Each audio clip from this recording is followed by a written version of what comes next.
The Blue Lenses by Daphne du Maurier, Part 1.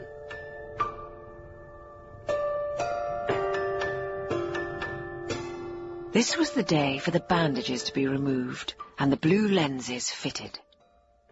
The days had passed into weeks since her operation, and Marda West had lain there suffering no physical discomfort, but only the anonymity of darkness, a negative feeling that the world and the life around was passing her by. As for the operation itself, it had been successful, 100% successful. "You will see," the surgeon told her, "more clearly than ever before." "But how can you tell?" she urged, desiring her slender thread of faith to be reinforced. "Because we examined your eyes when you were under the anaesthetic," he replied, "and again since. We would not lie to you, Mrs. West." This reassurance came from them 2 or 3 times a day, and she had to steel herself to patience as the weeks wore by, so that she referred to the matter perhaps only once every 24 hours, and then by way of a trap, to catch them unawares. "Don't throw the roses out. I should like to see them," she would say. And the day nurse would be surprised into the admission, "They'll be over before you can do that," which meant that she would not see this week. And the subterfuge continued, the pretence that she did not mind and was content to wait. Even Jim, her husband, was no longer treated as a confidant. Once, long ago, every qualm and apprehension had been shared. This was before the operation. Then, fearful of pain and blindness, she had clung to him and said, "What if I never see again? What will happen to me?" And Jim, whose anxiety was no less harsh than hers, would answer, "Whatever comes, we'll go through it together." Now, for no known reason except that darkness, perhaps, had made her more sensitive, she was shy to discuss her eyes with him. During these days of waiting, she had the seed of fear that he, like the staff at the hospital, was being too kind. The kindness of those who knew towards the one who must not be told. Therefore, when at last it happened, when at his evening visit the surgeon said, "Your lenses will be fitted tomorrow," surprise was greater than joy. She could not say anything, and he had left the room before she could thank him. It was really true. The long agony had ended. "Tomorrow I shall see you," said Marda West, and the day nurse, with the cheerful laugh that could be heard sometimes down the corridor outside, answered, "Yes, I'll give you your first shock." It was strange how memories of coming into the nursing home were now blunted. The staff who had received her were dim shadows. Even the surgeon, brisk and efficient during those 2 rapid consultations when he had recommended an immediate operation, was a voice rather than a presence. "Aren't you feeling excited?" This was the low, soft voice of her night nurse, who, more than the rest of them, understood what she had endured. Nurse Brand, by day, exuded a daytime brightness. She was a person of sunlight, of bearing in fresh flowers, of admitting visitors. The night brought consolation and Nurse Ansell. She did not expect courage. At first, during the pain, it had been Nurse Ansell who had administered the drugs. It was she who had smoothed the pillows and held the glass to the parched lips. Then, with the passing weeks, there had been the gentle voice and the quiet encouragement. "It will soon pass. This waiting is the worst." At night, the patient had only to touch the bell, and in a moment Nurse Ansell was by the bed. How compassionate, that smooth, silken voice! The imagination, making fantasies through enforced rest, pictured some reality with Nurse Ansell that was not hospital. A holiday abroad, perhaps. The small shared intimacies of night-time brought a bond between nurse and patient that vanished with the day. And when she went off duty, she would whisper, Until this evening. The very whisper stimulating anticipation, as though 8 o'clock that night would not be clocking in, but an assignation. Nurse Ansell understood complaint. When Marda West said wearily, "It's been such a long day," her answering, "Has it?" implied that for her, too, the day had dragged. It was with a special secret sympathy that she would announce the evening visitor. "Here's someone you want to see. A little earlier than usual." The tone suggesting that Jim was not the husband of 10 years, but a troubadour, a lover, someone whose bouquet of flowers had been plucked in an enchanted garden and now brought to a balcony. Shyly, the voice would murmur, "Good evening, Mr. West. Mrs. West is waiting for you." And Marda would hear the gentle closing of the door. It must have been during the 5th week that Marda West had tentatively suggested that perhaps when she returned home, the night nurse might go with them for the first week. "Would you like me to?" Reserve lay in the voice, yet promise, too. "I would. It's going to be so difficult at first." The patient, not knowing what she meant by difficult, saw herself as helpless still, in spite of the new lenses, and needing the protection and the reassurance that up to the present only Nurse Ansell had given her. "Jim, what about it?" His comment was something between surprise and indulgence. At least that was how it seemed to Marda West. And later, when he had gone home, she said to the night nurse, "I can't make out whether my husband thought it a good idea or not." The answer was quiet, yet reassuring. "Don't worry. Mr. West is reconciled." But reconciled to what? The change in routine? 3 people round the table, conversation, the unusual status of a guest who, devoting herself to her hostess, must be paid. "Aren't you feeling excited?" Nurse Ansell, by the pillow, touched the bandages, and it was the warmth in the voice, the certainty that only a few hours now would bring revelation, which stifled at last all lingering doubt of success. The operation had not failed. Tomorrow she would see once more. "In a way," said Marda West, "it's like being born again. Tomorrow you won't be a voice to me anymore. You'll be a person." "Aren't I a person now?" A note of gentle teasing, of pretended reproach, which was all part of the communication between them, so soothing to the patient. "Well, yes, of course, but it's bound to be different." "I don't see why."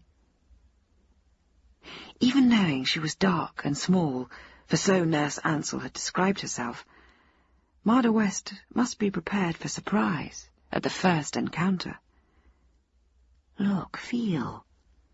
And not for the first time, Nurse Ansell took her patient's hand and passed it over her own face.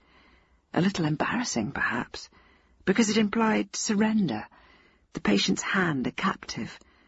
Marda West, withdrawing it, said with a laugh, It doesn't tell me a thing."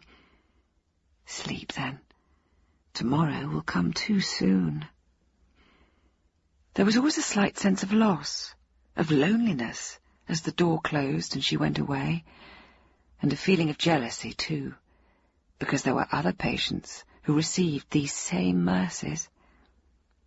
When she awoke, and this often happened in the small hours, Marda West would no longer picture Jim at home, but would have an image of Nurse Ansell, seated perhaps by someone's bed, bending to give comfort, and this alone would make her reach for the bell and press her thumb upon it. Well, we can't complain of the weather. Now it was the day itself, and Nurse Brand coming in like the first breeze of the morning. "All ready for the great event?" she asked. "We must get a move on, and keep your prettiest nightie to greet your husband." First came the lifting of the bandages, the very slight prick of an injection to dull feeling. Then the surgeon did something to her eyelids. There was no pain. Whatever he did was cold, like the slipping of ice where the bandages had been, yet soothing too. "Now, don't be disappointed," he said. "You won't know any difference for about half an hour. Everything will seem shadowed, then it will gradually clear. I want you to lie quietly during that time." "I understand. I won't move." The longed-for moment must not be too sudden. This made sense. The dark lenses fitted inside her lids were temporary for the first few days. Then they would be removed and others fitted. "How much shall I see?" The question dared at last. "Everything, but not immediately in colour. Just like wearing sunglasses on a bright day. Rather pleasant." His cheerful laugh gave confidence, and when he and Nurse Brand had left the room, she lay back again, waiting for the fog to clear. Little by little, the mist dissolved. The first object was angular, a wardrobe, then a chair. Then, moving her head, the gradual forming of the window. "They weren't lying to me," she thought. "It's happened. It's true." The texture of the blanket covering her, so often felt, could now be seen as well. Colour was not important.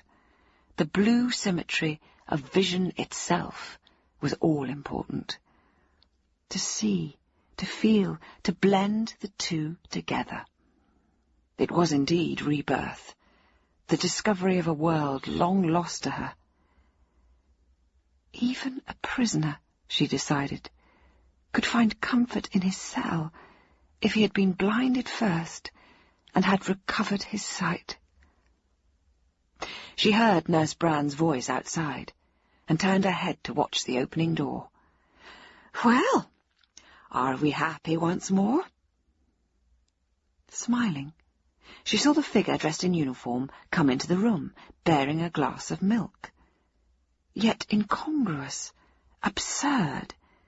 The head, with the uniformed cap, was not a woman's head at all. The thing bearing down upon her was a cow.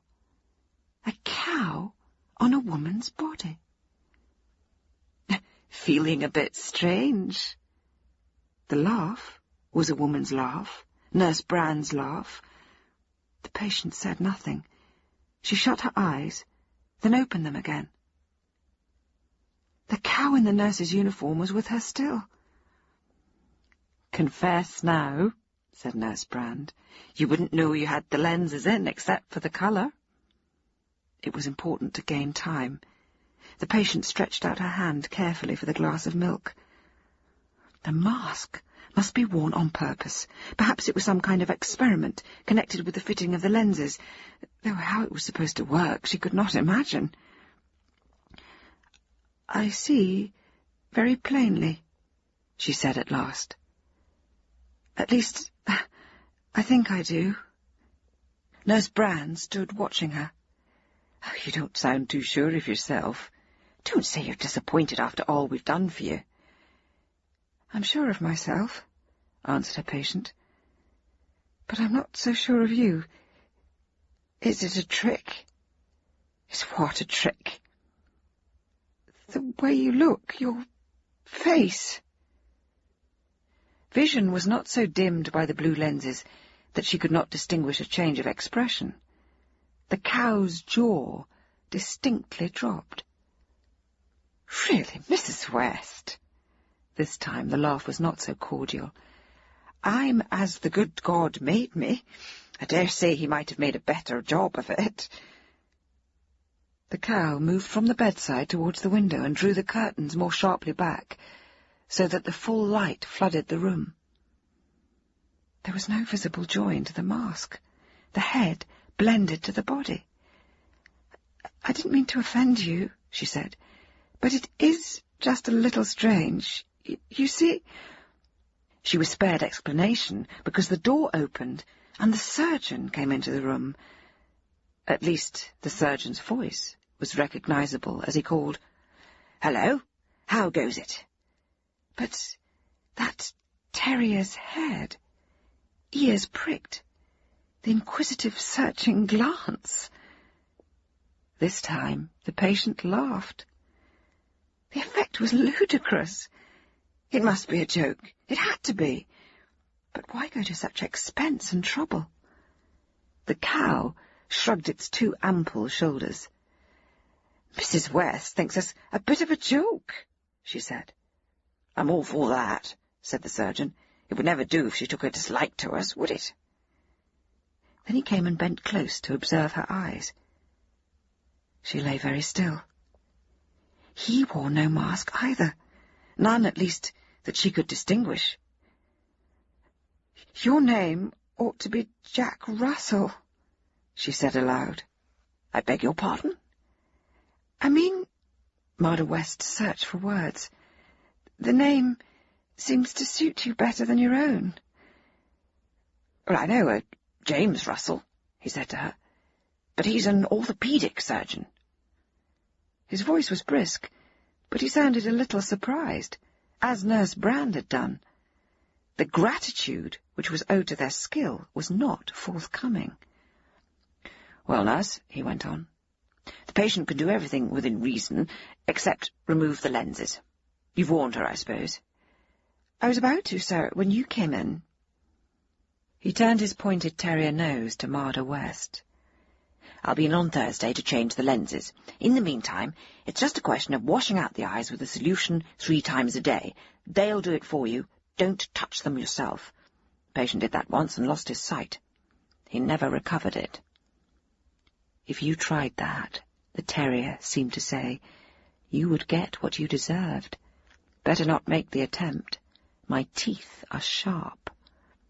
"I understand," said the patient slowly. The terrier was saying something to the cow, giving instructions, and the foolish head nodded in answer. As they moved to the door, the patient made a last attempt. "Will the permanent lenses be the same as these?" "Exactly the same," yapped the surgeon, "except that they won't be tinted. You'll see the natural colour. Until Thursday, then." He was gone, and the nurse with him. What happened now? If it really was some kind of test, did they remove their masks instantly? It seemed to Marda West of immense importance that she should find this out. She slipped out of bed and went to the door. She could hear the surgeon say, 1½ grains. She's a little overwrought. It's the reaction, of course." Bravely, she flung open the door. They were standing there in the passage, wearing the masks still. "Do you want anything, Mrs. West?" asked Nurse Brand. Marda West stared beyond them down the corridor. The whole floor was in on the deception. A maid, carrying dustpan and brush, had a weasel's head, and the nurse, advancing from the other side, was a little prancing kitten, the doctor beside her a proud lion. Even the porter, arriving at that moment in the lift opposite, carried a boar's head between his shoulders. The first sharp prick of fear came to Marda West. How could they have known she would open the door at that minute? How could they have arranged to walk down the corridor wearing masks? Nurse Brand, the cow, took hold of her and led her back into her room. "Are you feeling all right, Mrs. West?" she asked anxiously. Marda West climbed slowly into bed. If it was a conspiracy, what was it all for? "I'm rather tired," she said. "I'd like to sleep." "That's right," said Nurse Brand. "You got a wee bit excited." She was mixing something in the medicine glass, and this time, as Marda West took the glass, her hand trembled. She lay down on her pillow, and Nurse Brand drew the curtains. "Now just relax," she said, "and when you wake up, you'll feel so much better." The heavy head stretched forward. In a moment it would surely open its jaws and moo. The sedative acted swiftly. Already a drowsy sensation filled the patient's limbs. She awoke, not to the sanity she had hoped for, but to lunch brought in by the kitten. "How long must it go on for?" asked Marda West. "How do you mean, Mrs. West?" asked the kitten, smiling. Such a flighty little thing, with its pursed-up mouth. "This test on my eyes," said the patient. "I don't see the point of it." "I'm sorry, Mrs. West," the kitten said. "I don't follow you. Did you tell Nurse Brand you couldn't see properly yet?" "It's not that I can't see," replied Marda West. "I see perfectly well, but why do you look like a kitten, and a tabby kitten at that?" Perhaps she sounded ungracious. The nurse, Marda West remembered the voice. It was Nurse Sweeting, and the name suited her. Drew back from the trolley table. "I'm sorry," she said, "if I don't come up to scratch. I've never been called a cat before." "I'm not making it up," said the patient. "I see what I see. You are a cat, and Nurse Brand's a cow." This time the insult must sound deliberate. Nurse Sweeting's whiskers bristled. "If you please, Mrs. West," she said, "will you eat your chicken and ring the bell when you're ready for the next course?" She stalked from the room. No, they could not be wearing masks. The kitten's surprise and resentment had been too genuine. And the staff of the hospital could not possibly put on such an act for one patient.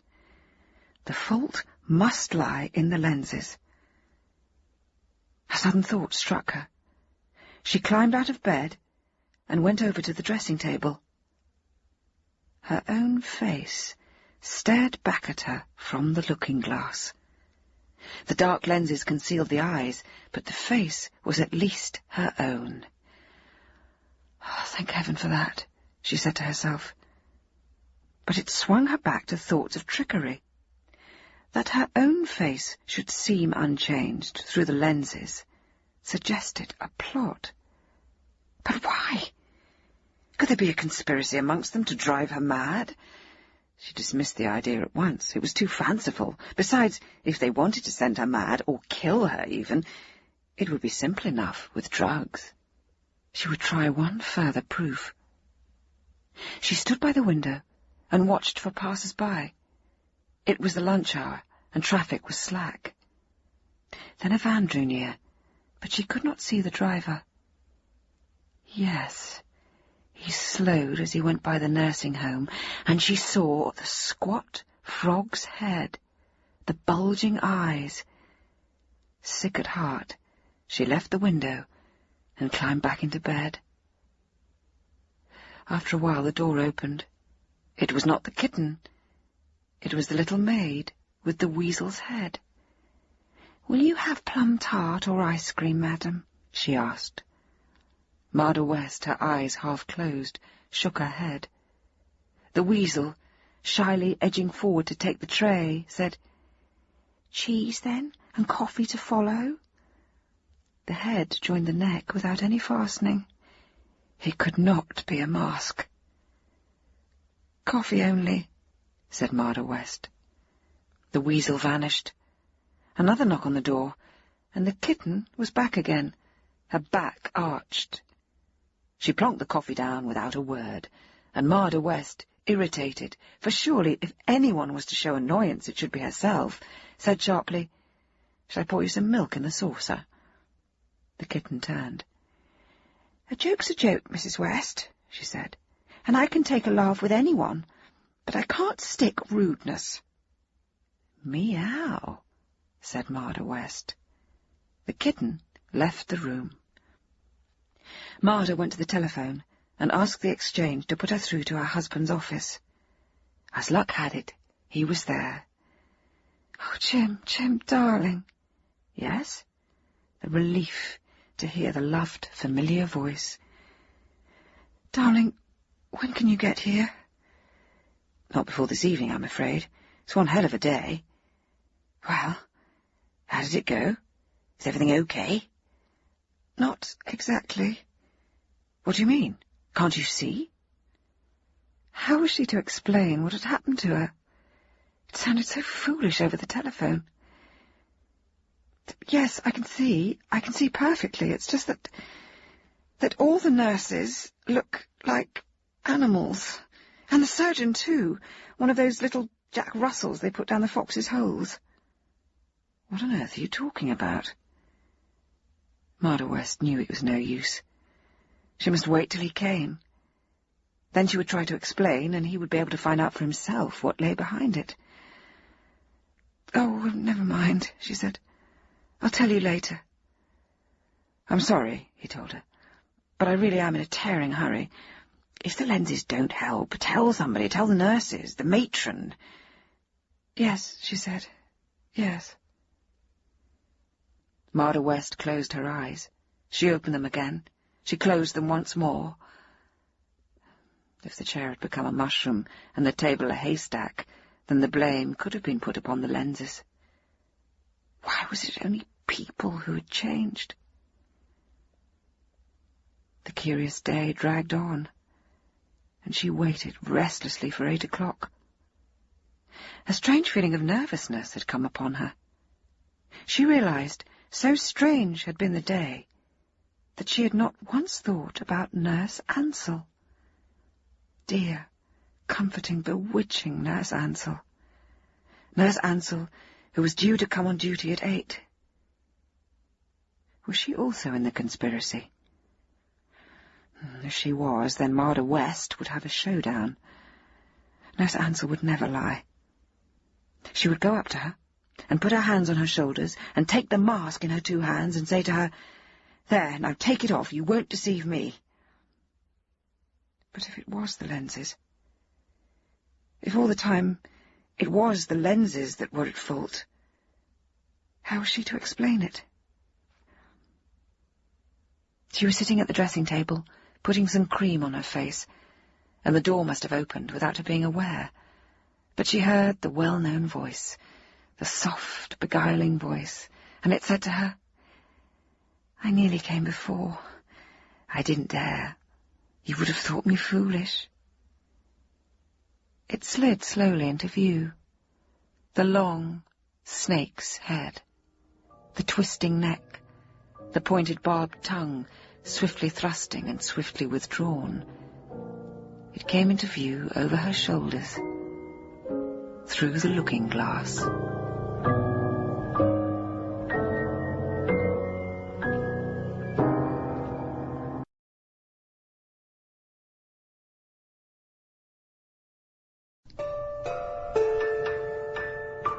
The Blue Lenses by Daphne du Maurier, Part 2.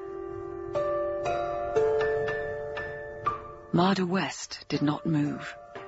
Only her hand, mechanically, continued to cream her cheek. The snake was not motionless. It turned and twisted all the time, as though examining the pots of cream, the scent, the powder. How does it feel to see yourself again? Nurse Ansell's voice emerging from the snake's head seemed all the more grotesque and horrible. Marda West felt sickness rise in her stomach, choking her. She turned away, but as she did so, the steady hands of the nurse gripped her. She suffered herself to be led to her bed, eyes closed. Poor dear, it's been too much for you. The gentle voice, so soothing and so calm, could only belong to one who understood. We can't have Mr. West seeing you like this. I've half a mind to telephone him to stay away. No, please. I want to see him. I must see him. Fear made her open her eyes, but directly she did so, the sickness gripped her again, for the snake's head was twisting out of its nurse's collar. A sound came from Nurse Ansell, expressing disquiet. "Something has turned you very sick," she said. "What was the dinner this evening?" "Steamed fish. I wasn't hungry." "I wonder if it was fresh. I'll see if anyone has complained. Meanwhile, lie still, dear, and don't upset yourself." The door quietly opened and closed again. Now Marda was certain that what was happening was real, was true. Some evil force encompassed the nursing home and its inhabitants. They were all partners in some gigantic crime, the purpose of which could not be understood. One thing was certain. She must not let them know that she suspected them. One slip and she was lost. The door opened, and Nurse Ansell was back. Marda West forced a smile. "What a nuisance I am," she said. "I felt giddy, but I'm better now." The gliding snake held a bottle in her hand. She came over to the wash basin and, taking the medicine glass, poured out 3 drops. This should settle it, Mrs. West. Fear gripped the patient once again, for surely the words themselves constituted a threat. This should settle it. Settle what? She took the medicine glass handed to her and invented a subterfuge. "Could you find me a clean handkerchief in the drawer there?" "Of course." The snake turned its head, and as it did so, Marda West poured the contents of the glass onto the floor. Then, fascinated, repelled, she watched the twisting head peer into the contents of the drawer, search for a handkerchief, and bring it back again. "Tell me," the voice said, "are you disappointed? Do I look as you expected me to look? A trap. She must be careful." "I think you do," Marda said slowly. "But it's difficult to tell with the cap. I can't see your hair." Nurse Ansell laughed, the low, soft laugh that had been so alluring during the long weeks of blindness. She put up her hands, and in a moment the whole snake's head was revealed. "Do you approve?" she asked. Marda West forced herself to smile. "Very pretty," she said. "Very pretty indeed." "When I go home with you," said Nurse Ansell, "I needn't wear a uniform." Marda West felt suddenly cold. In the turmoil of the day, she had forgotten the plans. Nurse Ansell was to be with them for a week. It was all arranged. The vital thing was not to show fear. Nothing must seem changed. And then, when Jim arrived, she would tell him everything.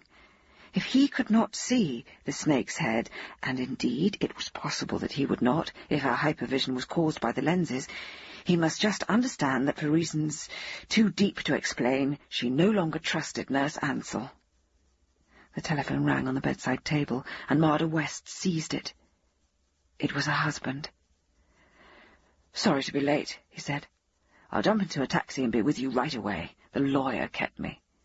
"Lawyer?" she asked. "Yes, you remember. About the trust fund." She had forgotten. There had been so many financial discussions before the operation. "Oh, yes. Was it satisfactory?" "I think so. I'll tell you directly." He rang off, and looking up she saw the snake's head watching her. "You must promise not to get too excited when Mr. West comes." "I'm not excited. I just long to see him, that's all." For the first time, Marda West had the impression that the snake was not entirely at its ease. It sensed tension.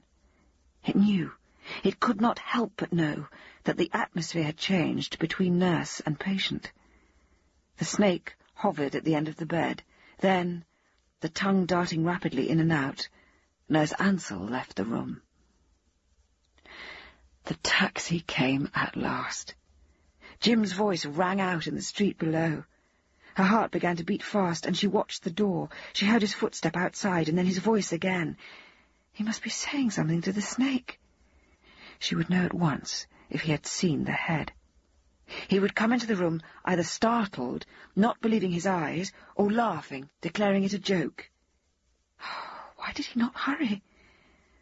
Why must they linger there, talking, their voices hushed? The door opened. The familiar umbrella and bowler hat, the first objects to appear round the corner. Then the comforting, burly figure, but... Oh, God, no.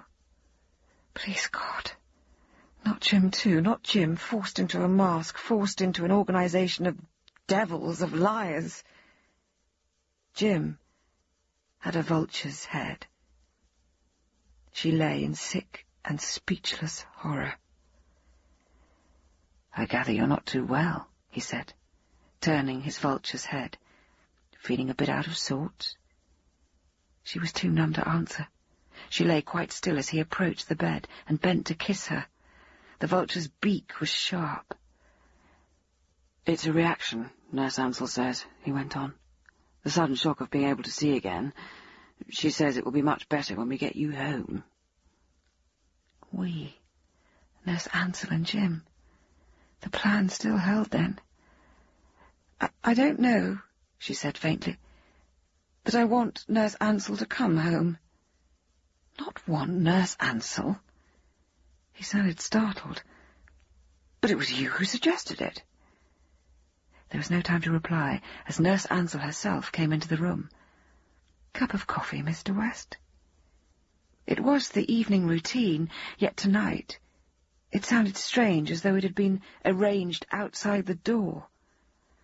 "Thanks, Nurse, I'd love some. What's this nonsense about not coming home with us?" The vulture turned to the snake, and Marda West knew, as she watched them, that the plan for Nurse Ansell to come home had not been her own after all. She remembered now that the first suggestion had come from Nurse Ansell herself. It had come after Jim had spent the evening laughing and joking, and his wife had listened, her eyes bandaged, happy to hear him. Now, watching the smooth snake, she knew why Nurse Ansell wanted to return with her, and she knew too why Jim had not opposed it. The vulture opened its blood-stained beak. "Don't say you two have fallen out."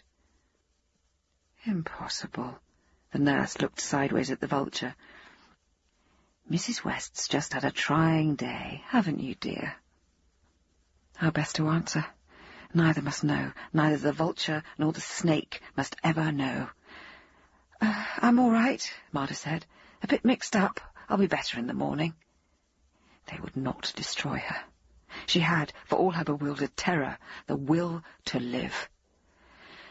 "I won't bother you with these documents tonight," said the vulture. "You can sign them at home." "What documents?"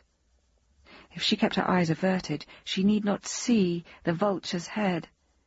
The voice was Jim's, steady and reassuring.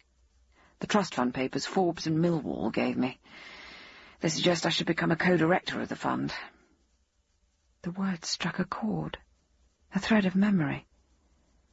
Something to do with her eyes. If the operation was not successful, she would have difficulty in signing her name. "What for?" she asked, her voice unsteady. "After all, it is my money." He laughed. And, turning to the sound, she saw the beak open. It gaped like a trap and then closed again. "Of course it is," he said. "That's not the point. The point is that I should be able to sign for you, if you should be ill or away." Marda West looked at the snake, and the snake, aware, shrank into its collar. "Don't stay too long, Mr. West," murmured Nurse Ansell. "Our patient must have a real rest tonight." She glided from the room, and Marda West was left alone with her husband, the vulture. "I don't propose to go away," she said, "or be ill." "Probably not. These fellows always want safeguards. Anyway, I won't bore you with it now." Could it be that the voice was over-casual? That the hand, stuffing the document into the pocket of the greatcoat, was a claw? "Did you really mean that?" Jim asked. "About Nurse Ansell?" "I don't know," she said. "It seems to be rather silly to go home with a nurse, now that I can see again." He did not answer at once. The head sank deeper between the shoulders. "I think she's a treasure," he said. "And you're bound to feel groggy at first. I vote we stick to the plan. After all, if it doesn't work, we can always send her away."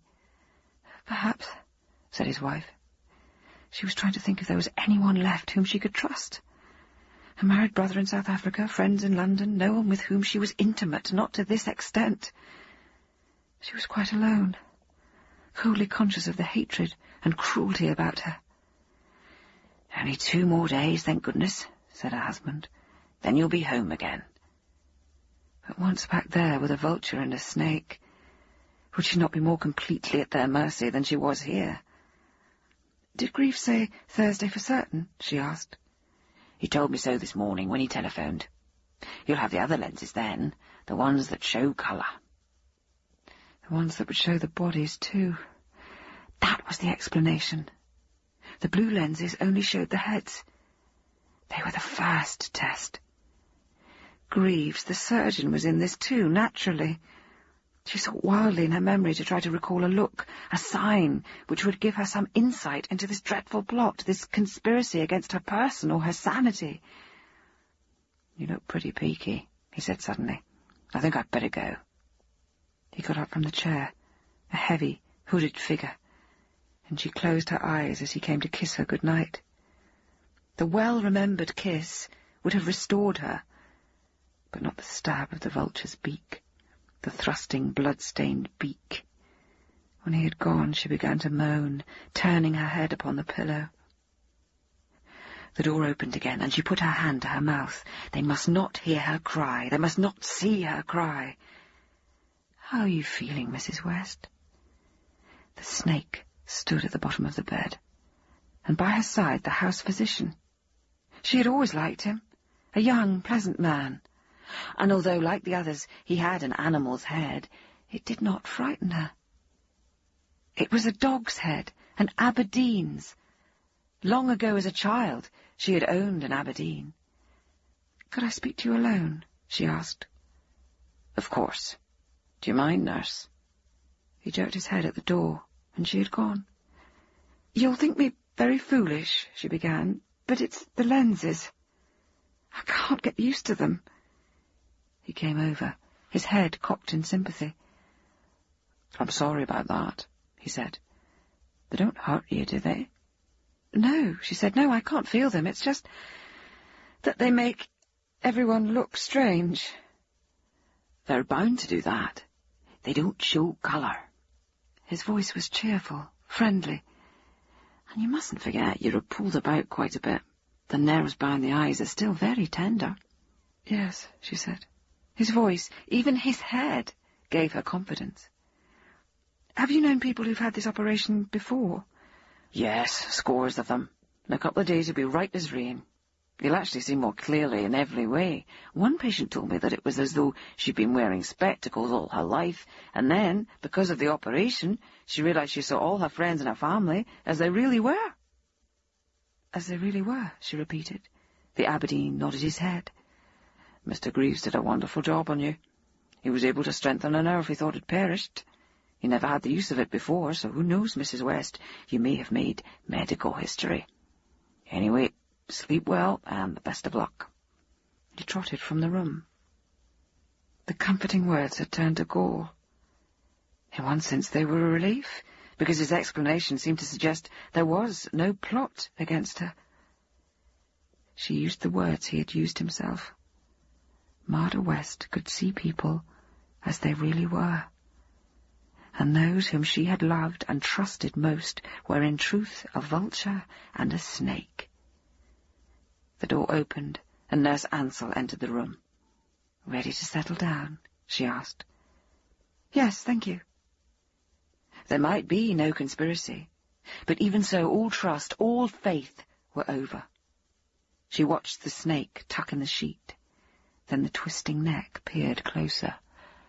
"Now, remember to ring your bell if you want anything." "I'll remember." The voice that had once seemed tender was over-smooth and false. How deceptive are ears, thought Marda West. What traitors to truth. And for the first time she became aware of her own new latent power. The power to tell truth from falsehood, good from evil. "Good night, Mrs. West." "Good night." Lying awake, her bedside clock ticking, Marda West decided upon her plan. She waited until 11 o'clock, an hour past the time when she knew that all the patients were settled and asleep.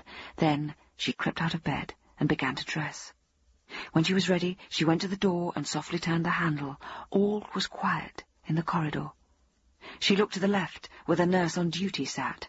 The snake was there, sitting crouched over a book. Marda West waited. She was prepared to wait for hours, and presently the sound she hoped for came, the bell from a patient. The snake lifted its head and checked the red light on the wall. Then she glided off down the corridor. Directly she had disappeared, Marda West left her own room and went to the head of the staircase. She listened carefully and then crept downstairs. In the main hall, she waited at the bottom of the stairway until she was certain of not being observed. She could see the night porter's back. His head was not visible, for he was bent over his desk, but when it straightened, she noticed the broad fish face. She shrugged her shoulders. She had not dared all this way to be frightened by a fish. Boldly she walked through the hall. The fish was staring at her. "Do you want anything, madam?" he said.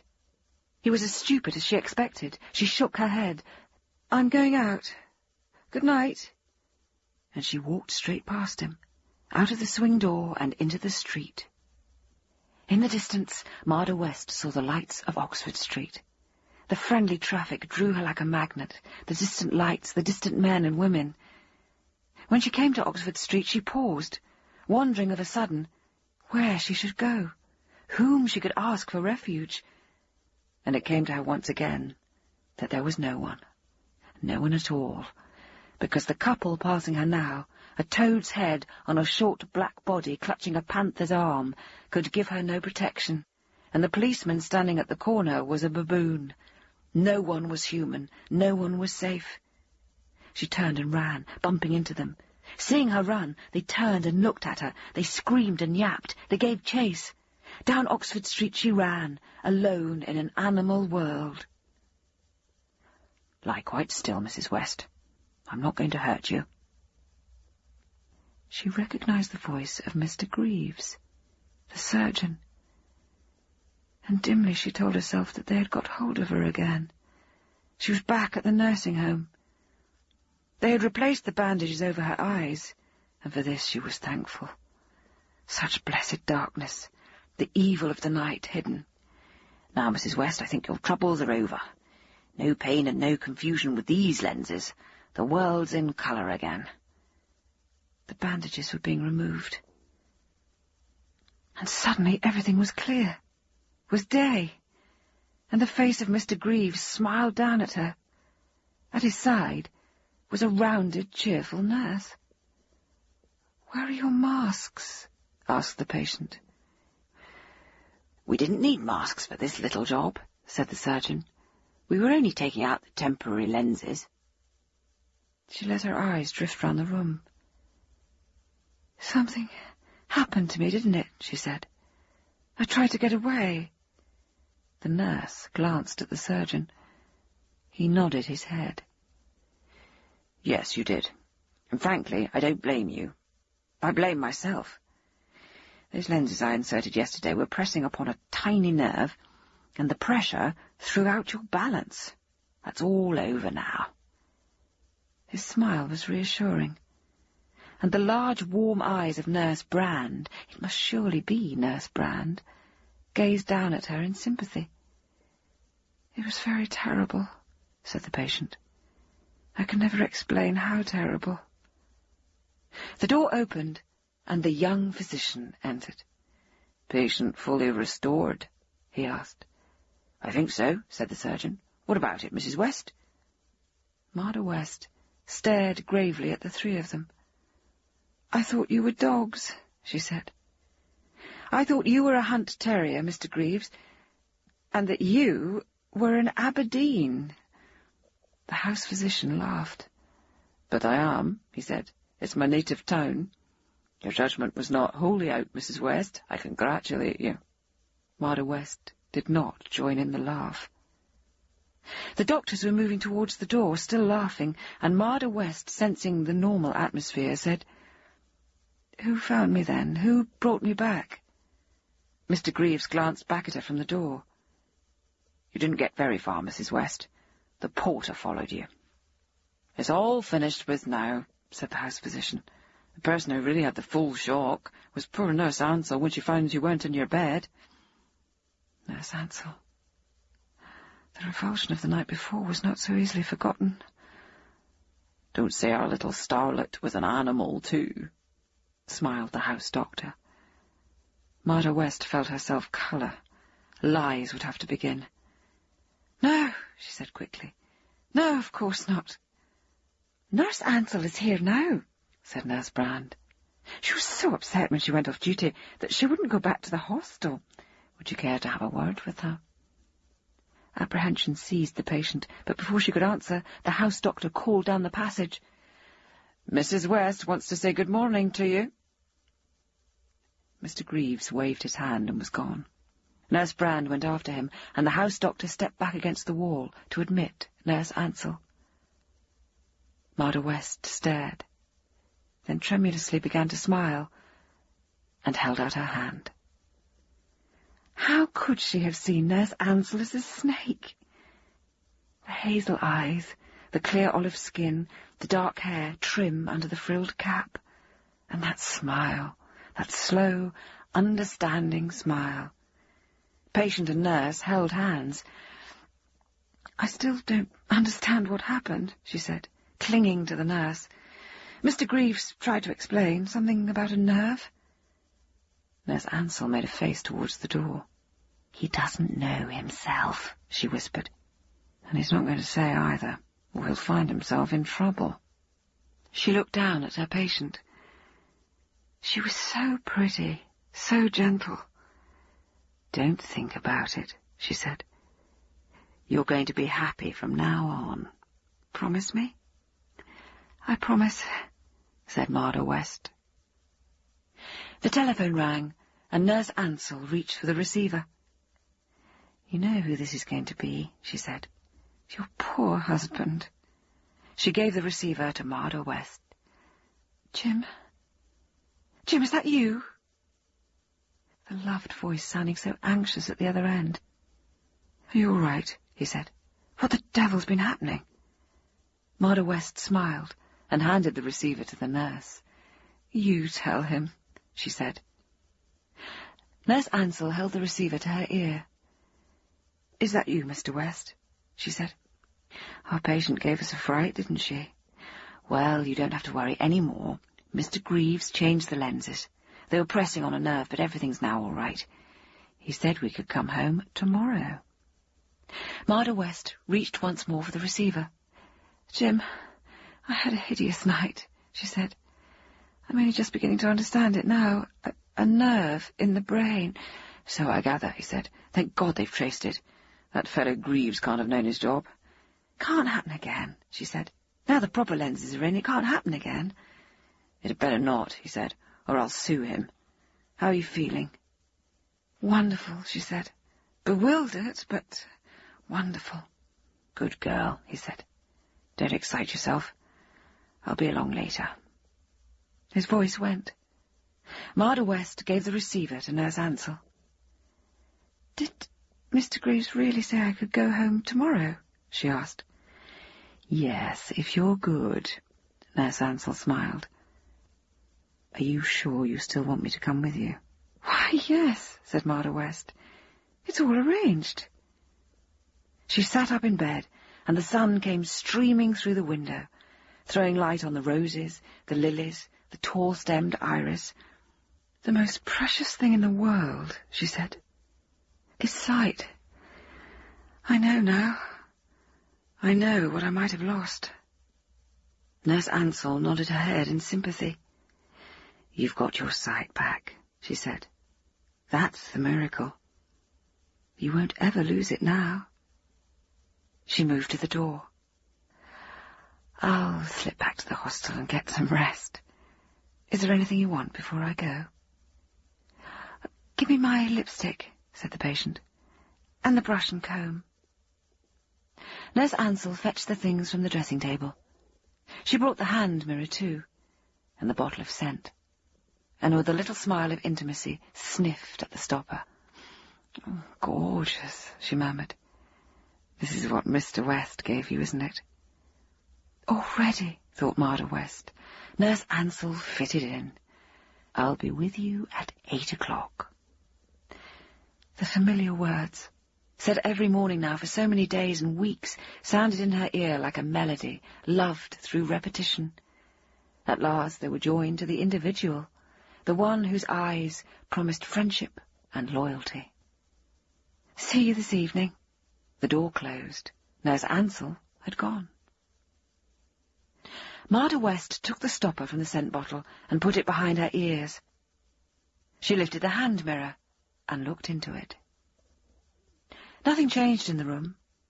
The street noises penetrated from outside, and presently the little maid, who had seemed a weasel yesterday, came in to dust the room. She said, "Good morning." But the patient did not answer.